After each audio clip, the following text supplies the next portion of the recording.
since it's running, I'm going to go ahead and ask Dad a question, and I'm going to start with the first one on Mom's list. Fort Ord must have been boot camp? Yeah. Is that correct? That is correct. Fort Ord was boot camp. Was that like really fun, the experience of your life, or what was boot camp like? A rude awakening. I thought I was running away from my problems here in Salt Lake, and instead I ran into a whole new set of problems with Uncle Sam that lasted for 4 years. And I didn't sign up for 4 years, I only signed up for 3 years. But he gave me an extra one just to make sure I had a chance to appreciate the United States Signal Corps. But boot camp was very hard, very physically hard, and probably as good a physical shape as I've ever been in my life. And that's the object, is to get you into good physical shape. And psychological shape? Psychological shape, I had some problems. I enlisted for the airborne because I had idol worship of my oldest brother Jay. He was a paratrooper, and so I decided I wanted to be a paratrooper. So I enlisted with the recruiting office in Salt Lake to be in the airborne. And my oldest brother decided that that was about the dumbest thing on earth that I could do, and that I should waiver my enlistment in the airborne and enlist in something that would make me a living when I got out of the Army in 3 years or 4 years or whatever it may be, if I got out. A lot of them go in and don't ever get out. They die in there. I didn't plan on anything, so I just decided to go ahead and listen to my big brother. And when I got to Fort Ord, they gave me an opportunity to take a battery of tests, like an entrance test for college and that stuff. And the entrance test was to see what my natural aptitudes were, if I had any. And it wound up that mine showed up being in the field you're in. And, Jason, Martin, yeah, Giuliano. guy over in the corner there with the red hat is in it. And it was the electrical and electronic field. That was my strong natural aptitudes when I tested out. And at that point in time, it was very fortunate. They needed some new recruits and candidates to go back to Fort Monmouth, New Jersey, which was a signal school for the Army. And I could have wound up several places, but it wound up that I did go back to Fort Monmouth and got a whole lot of schooling there. It lasted a long time. Do you remember what did you end up specializing in there? Can you take us through it? There were how many different? Well, I went back to go to basic electronics. I don't know where the paperwork is. I do what I know where it is. I know exactly where it is, but I have the original MOS card that I got from Fort Monmouth, New Jersey. MOS is my specialty. And if you read my MOS card, they use the front, which says what my primary MOS is, and then on the back they put all of the other MOSs I had. So what does MOS stand for? Do you know? Military operations something or other. Okay. It's the job that you do in the Army, whether you're DIT code or whether you're a radio repairman or transmitter repairman, receiver repairman, radar, or whatever. And that's what the MOS number is. The Navy and the Air Force call it something different. But we all had to test and have an opening in our organization to ever get a promotion. You just couldn't do it if there was no opening.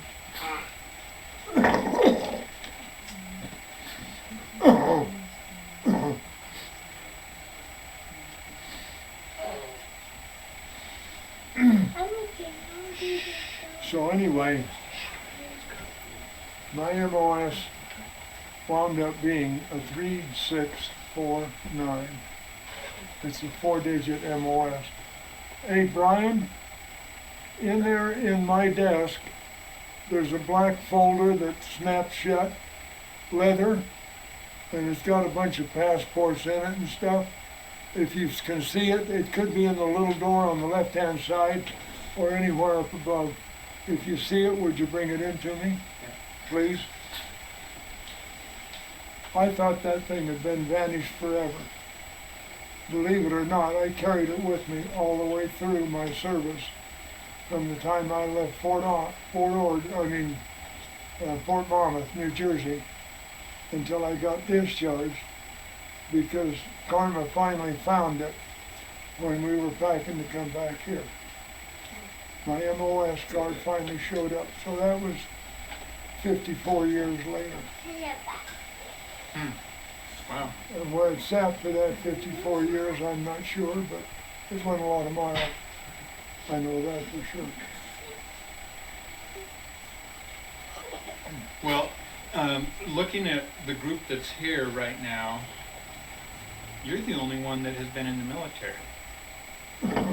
So, one of my questions is, we all see in the movies how in boot camp they get in your face and yell at you and whatever, and I imagine that's probably breaking you down to where you get to a point that you follow orders and whatever. I mean, what was that part of it like? And that part of it was like being raised by your parents. Very much like being raised by your parents. And I didn't think of that. It never occurred to me that that was the case until I got into boot camp. And if we were playing outside at 1548 Logan Avenue, there was not very many cars. And there wasn't down in Spanish Fork, Utah, not very many cars. So the kids could play in the street and we could play in the field.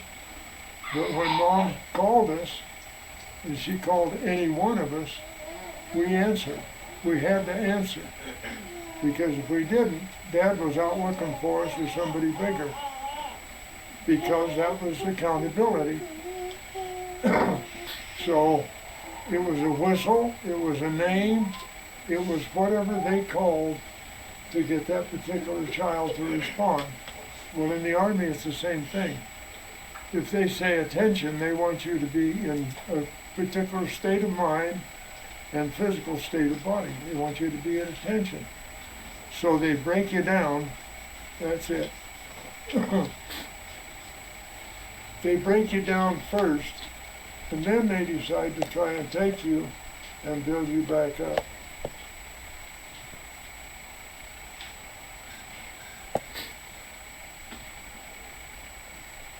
Now you can see the schools I had on the back to get the schools that I needed on the front. maybe hold that where Heidi can zoom in on it. No, but I can let it go around, but please don't let the children get hold of it and tear it. Heidi wants to record it on the video. Well, I got maybe a little better one here that would record, I don't know.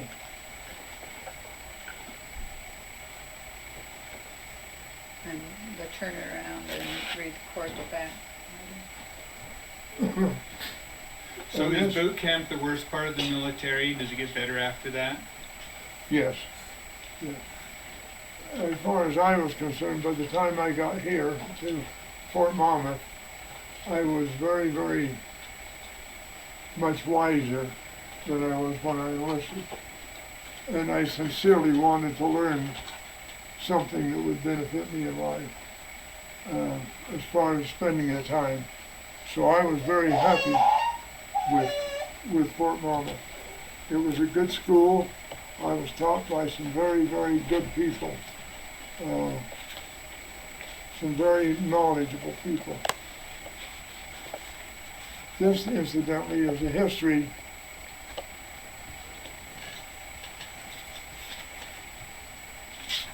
there is the bigger one that can pass around, and it might be read more easily. That's the one I was looking for. And this is my DD214, and the DD214 is what you're getting right now on me for this life. Okay? It's the history of me from birth to death in the military. And I think we got a nurse, honey. Oh, no. Stephanie and Adam. Stephanie and Adam. Okay. My eyes are going also, so you know. So if I look at her and think it's Adam, it isn't, it's Andy. No, it isn't, it's Brian. No, it isn't, it's Josh. Eventually, my eyes focus, and I get a picture. But when I move them, my head or my eyes, they move differently. So everything goes totally out of focus, and it has to come back in before I can do much with it. And the other thing that's kind of amazing about this little black book here is it also vanished. I knew where it was, I knew where I put it, we just didn't know where it got boxed. This is all my passports for my overseas travel. This beauty.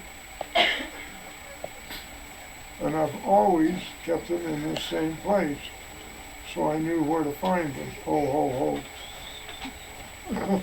I think this is Mom and I's passports on this side. And these were the last two issued. And that was when we went to Alaska. So you can see I have a whole bunch of passports. There was 4 over here, 3 over here, 4 or 5, and this is another DD214, I think. I can't read it.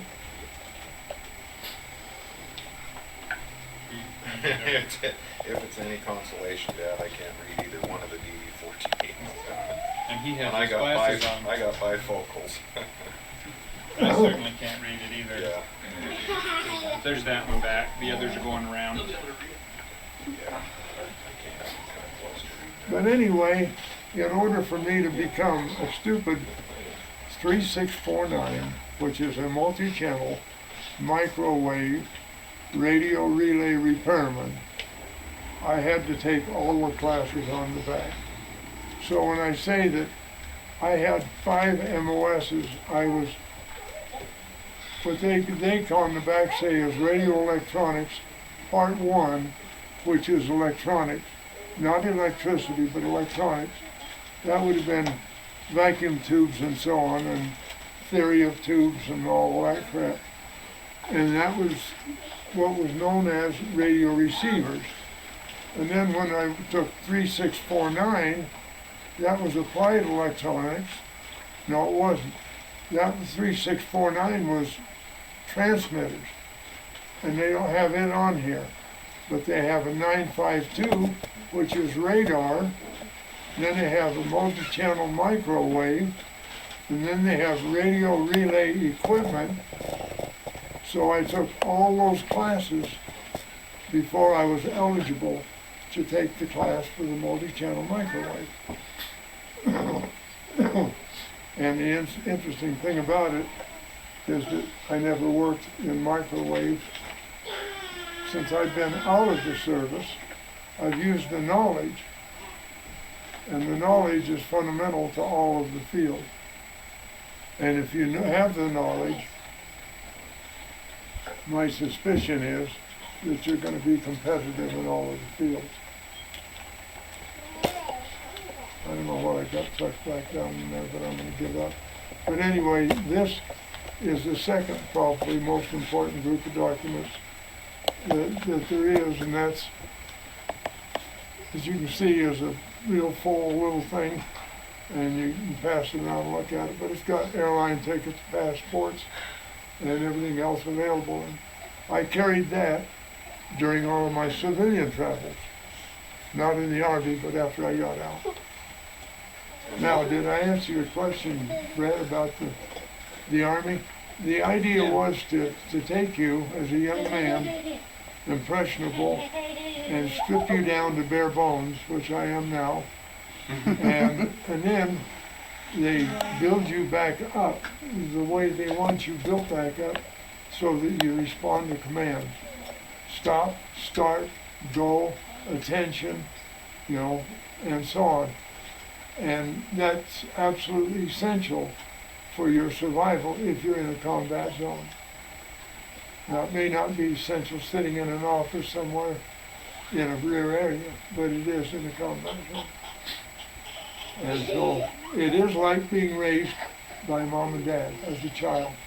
You're given orders, you're told what to do and what not to do, and it's done for your personal safety. Mm-hmm. A lot of your work, I remember from talking before, the radio installations you worked in. Last thing I knew, a lot of those installations are still used by the military. So the work that you did is still being used. Yeah, that's true. If you drive out to certain areas in the country, you'll see these horns out in the middle of the desert, reflectors. The new ones are round. The old ones were a horn shape. They were hyperbola. And so it was a different shape to shape the wave so that we had a very strong signal in a vertical axis and a very weak signal in a horizontal axis. And that was to avoid interception by people we didn't want intercepting it. Now, that's the difference between the round antenna on these towers and the horns that were originally built. The horns are still in use today. They were in use when I got discharged. And that was put in by Bell Telephone and AT&T, I think. So yes, some of it still does exist. And then of course there's been much more modern stuff done since I worked on it. It was Amtrak 4 and 5 when I worked on it in the military. Now it's Linkert XB45, which means the 4 and 5 were a number of channels they had in each one of the systems. One of them had 4 channels, one of them had 5 channels. That's what I installed in Japan for Douglas MacArthur. What they're using today in our radio receiver and transmitter sites in our communications is Linkert XB45, which means it has 45 channels of audio and teletype and so on per signal transmitter. So it's, 10 times more? More than 10 times, 11 times more on a single carrier. And I'm sure it's way above that now with the ships. But I've been out of it too long.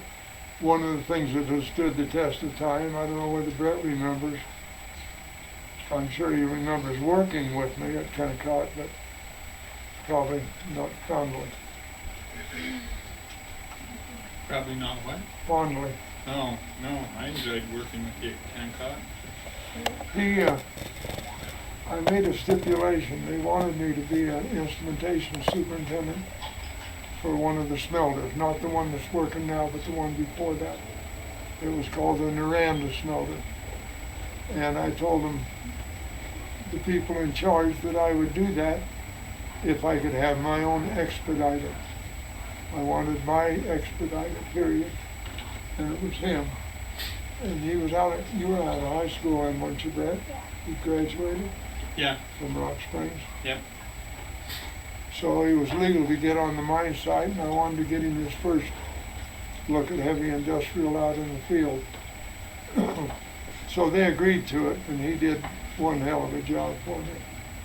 And it was an interesting job because I was the last superintendent they hired, and I was the first superintendent to be finished with my work, which is really almost totally unheard of. particularly with me being the instrument superintendent. And so I had to pull some pretty fast ones, and you remember the stack, don't you, Brett? Oh yeah. In fact, Okay. let's see if we can get a shot of that project here on the camera. That stack is 1,200 feet tall, and that's the rest of the smelter on there. And you gotta turn the camera over here at Mom, because she is the only woman Well, she's one of very damn few. that actually climbed to the top of Well, Kennecott Was Smokestack. on top. She didn't climb to the top. I'm not gonna give her that much credit. I find But at that- the top, she had to climb out of the elevator and on Onto a beam. the catwalk. Yeah, well, Yeah. yeah, that's enough, thank you. Yeah. Even currently now, I worked at the smelter not so many years ago, the last 45 feet, you're climbing a, On the opposite, inside of the ladder. not an incline, but a decline up the side of a stack inside on a ladder, and there's just metal bars to keep you from falling 1,000 feet to the ground. And once you get past 400 feet, there's no lights inside the stack, so it's pitch black. And I spent a few years working there afterwards. Was gonna try and get to the top, and never did make it, but I've been inside of it.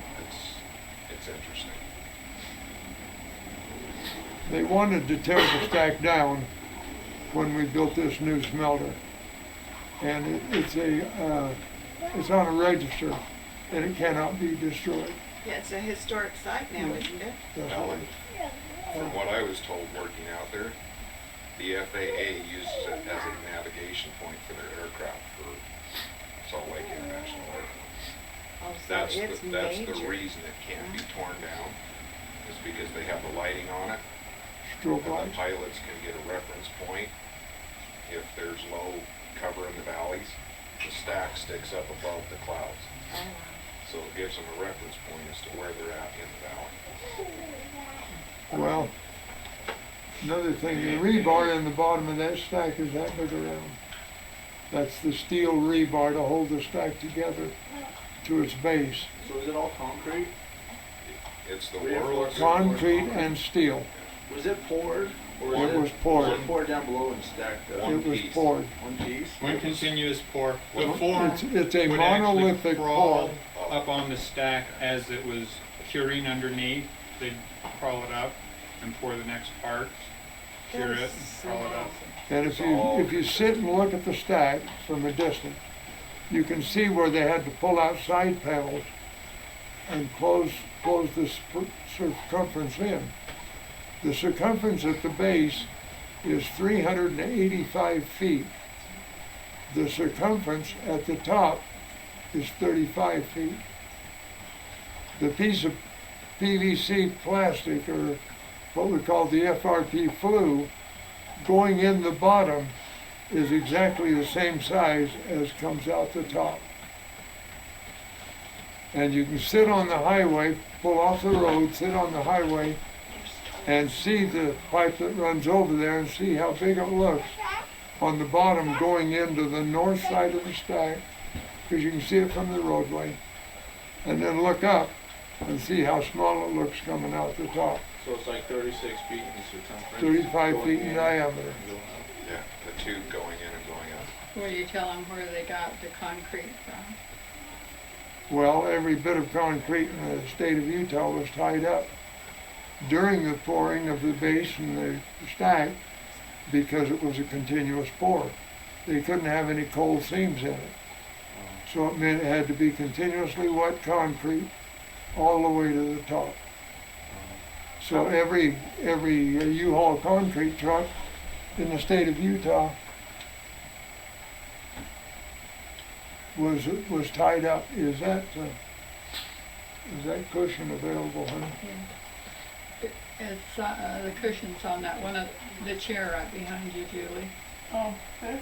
And from what I was told, they even had to contract some cement trucks out of Idaho, Nevada, surrounding states. Just sit down and put behind you or I'm gonna what? sit on Line it. of trucks coming in. Going up the freeway. Yeah. You need to recline back here. You can recline back if you need. So how long did it take to pour that? Months. Months. Continuously? Yes. 24 hours a day, 365 days a day until they were complete. Wow.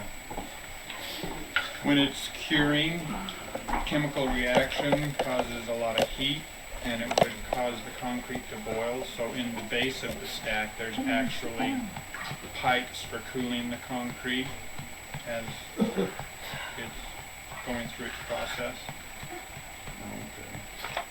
And the base is actually 6 feet thick. There's twice the amount of concrete underground than there is sticking above ground. And there was a, Counter the weight. When he says the base, meaning the stack itself, how thick the stack footing, walls are. footing onto the stack. 385 feet in diameter. I've never seen a pump truck that can pump concrete that high. Do they use? They did a crane. Oh, they use a Picked crane. it up with a crane, they'd fill buckets, from what I've seen from the pictures, and they'd fill these concrete buckets, lift them up with a crane, which is on the slip device as well, drop the buckets of concrete, run them back down to the ground, fill them out of the concrete truck. Same thing. I do have a book, and that book happens to be in the possession of Kathy and Frank Gustavo. I let him take it because it was published by Kennecott and authorized to go off-site on the stack. All the history of the stack. The rebar, it's hard to believe rebar that big around. If you know what, do you know what rebar is, anybody? You see little pieces of it about the size of your finger, and that's what we use to drive in the ground the whole road, railroad ties in place for planters or steps and that type of thing. Well, this is the same thing. The whole gives the concrete the strength once it's cured is the rebar. The curing part of it is from the cooling. Dad actually had a piece of the rebar from the I got base two of the pieces sitting small in on side. top of my desk Oh, right you've now. still got them? Yeah, they're sitting on top of the You gonna go desk. get them and show Yeah. everybody? Awesome. It's amazing to see the size of this rebar compared to what you'd put in your sidewalk or driveway. You need to get in, Rory. Yeah, we're doing okay. This is the rebar that Pop was talking about. And this came in what? Probably at least 40-foot chunks. Yeah, 40 foot line. Dan, show it again. Oh, sorry. There's another piece going Oh, it's the around side there. view too. There we go. And the bumps in the side help it adhere to the concrete. What is that, number 24 rebar or what? I have no idea what number I'm it is. guessing maybe it was special made for the It project. probably was because it's the biggest rebar I've ever seen. I've never seen any rebar. Seen it? Yep, I've seen it. You gotta come and get it. Well, I'm not talking how to be the father I am to my children. And to this day, he still argues with me. Dan, you need to stay home and take care of your family. No, I need to be here with my family too. So everyone that's here, I want you to know you're home is my family. If you're ever traveling through that funky state we call Nevada, there's always a place in Elko, Nevada to stop. And I remember my father. I chose not to follow in the same footsteps. Electricity scares me, so I became a mechanic. I chose a different field. But I have my father's ability to figure things out, to troubleshoot them, and I thank him for teaching me that. I remember as a young man rewiring people's houses and fixing washers and dryers for those who couldn't take them in, and I'm sure you remember the same type thing. Oh, yeah, I got a call this morning from a lady in the neighborhood. So, I do appreciate everything you taught me, and Mom, you're not left out either. But your little boy Would you show the camera? turned out as well as he did due to all your efforts.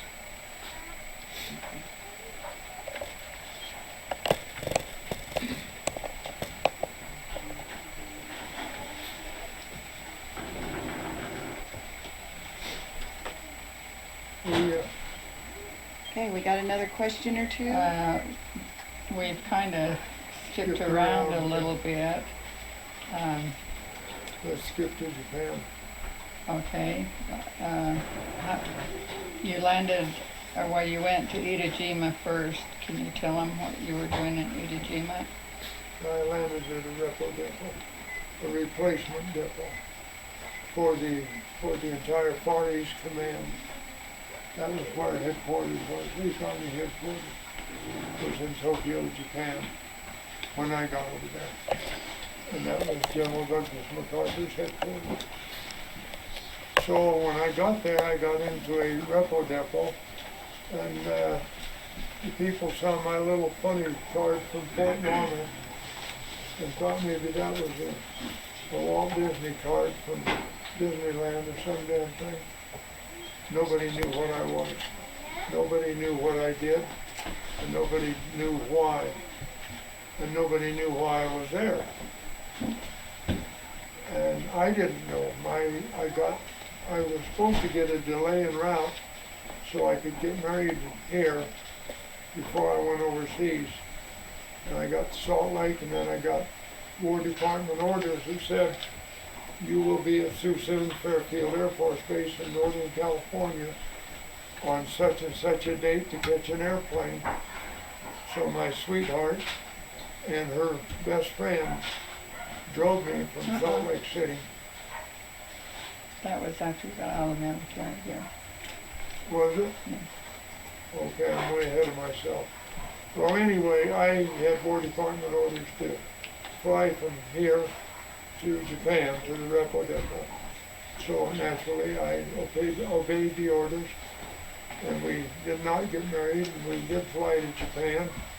And when I got there, in the repo depot, everybody says, well, what are we going to do with this guy? We don't know what he does. And I had my little card, and I showed them what I did. And they said, no, nobody does that.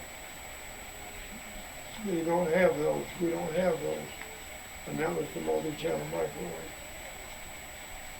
And as far as they knew, they didn't have. Well, they did have, but it was somewhere else. They didn't know about it.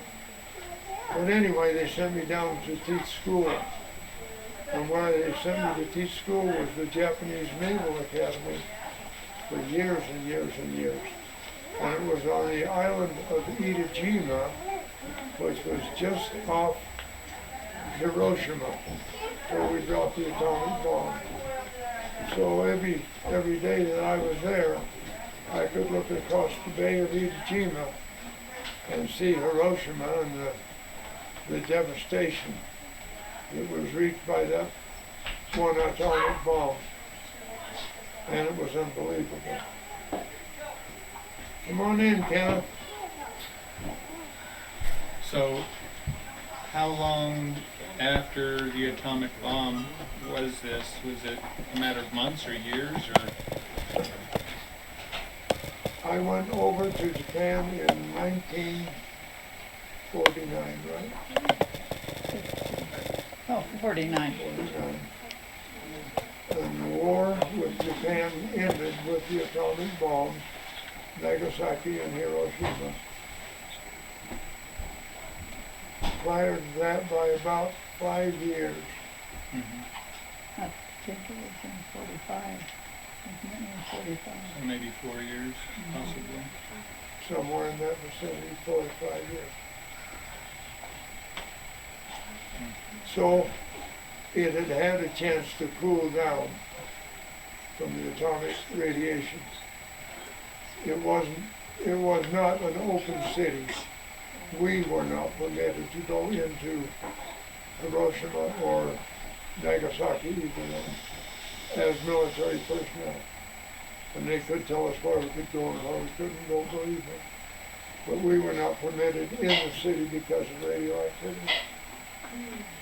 And of course, at that time, there were still lots of young Japanese people and middle-aged Japanese people who were trying to die of radiation. And it's a miserable ass death, similar to what I'm experiencing right now, because it does the same thing. It causes certain parts of the body to fail and hurt, And radiation, as I understand it, is primarily in the bones of the skeletal system. And that's, of course, where my pain is right now, is in the skeletal system. And the reason they got the cushion is they got two big bones poking down there that are my butt. That's all that's left of it is the hip bone.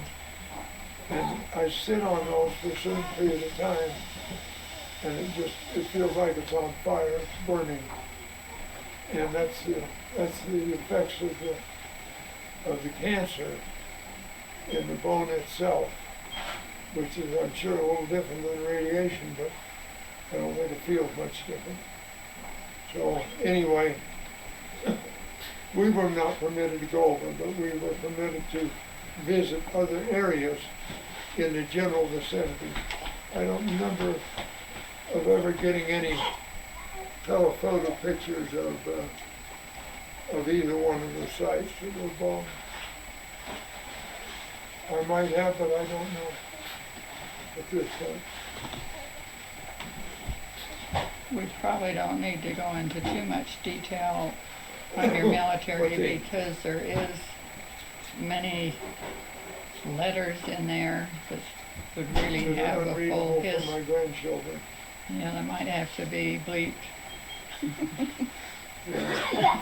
That Your is, grandmother and I were very, very deeply involved with one another, and we wrote those letters to one another, not to you, damn knothead.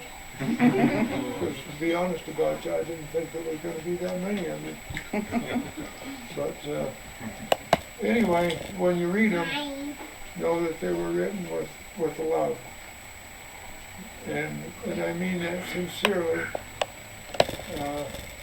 It's just a good thing Uncle Sammy kept me over there for as long as he did, because if we hadn't, we'd probably had more kids.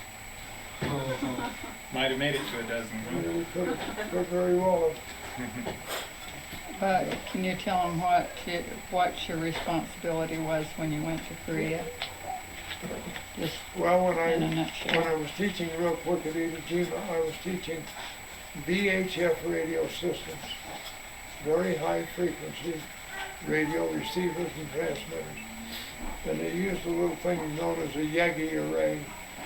And a Yagi Array looked like a TV antenna from years gone by. I got one kind of out the back here. Had a little rod that poked out, and that received the signal from the transmitter, and then it took it down to the receivers. We listened to it, then we could take it back up to the transmitters and rebroadcast it to the next station. So we did that in a circle on mountaintops in Korea. So we had to have radio receiver people and radio transmitter people and power people on the mountain.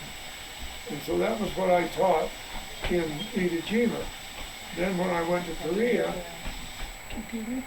on my wife's birthday of 1951,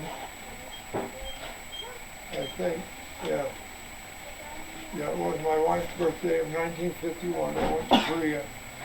And it was very much in the middle of the Korean War, just about right smack in the middle. It was 3 years long, 51 to 53. And they put me in charge of 8th Army Communications for all this circle of radio receivers and transmitters for all of the corps and divisions throughout the entire peninsula of Korea. Now at the same time, they thought I was a communist because of the games that me and another guy played. We were at the Yokohama Signal Depot, and when I would pass him, I would hold my hand up and say, Comrade Van Gorder, and he would say, Comrade Robertson. And this was because they were trying to do what they tried to do in basics, which was to strip our brains away and then implant superficial brains. That's the military way to do things, to train people. And that's what they were trying to do with us, with what we call troop information and education, was the the truth about communism. I didn't embrace communism ever, nor will I ever in my life. And anything that smacks of communism is not part of my life, period. But anyway, to get back to the main subject, I got there, all of the guys that I trained in Iwo Jima had been there for a year or more, because I'd gone from Iwo Jima to Yokohama Signal Depot, to Camp Zama, and then to Korea. So, see, I'd been zigzagging around Japan while they were over fighting the war in Korea. And so all of those guys had been promoted by that time with the MOSs that they got through the schooling I gave them that were good, and therefore they could get promoted. So they were tech sergeants, staff sergeants, master sergeants. So when I got to Korea, I was PFC, private first class. Never got a promotion. And for 3 years in the Army, I never got a promotion. And I was pretty mad. I was pretty hot. I was pretty bitter. So anyway, that was kind of the history of Korea. And the last visit I had at Camp Carson, Colorado, which is where I was discharged, was from the CIA and the intelligence agencies wanting to know if I changed my point of view about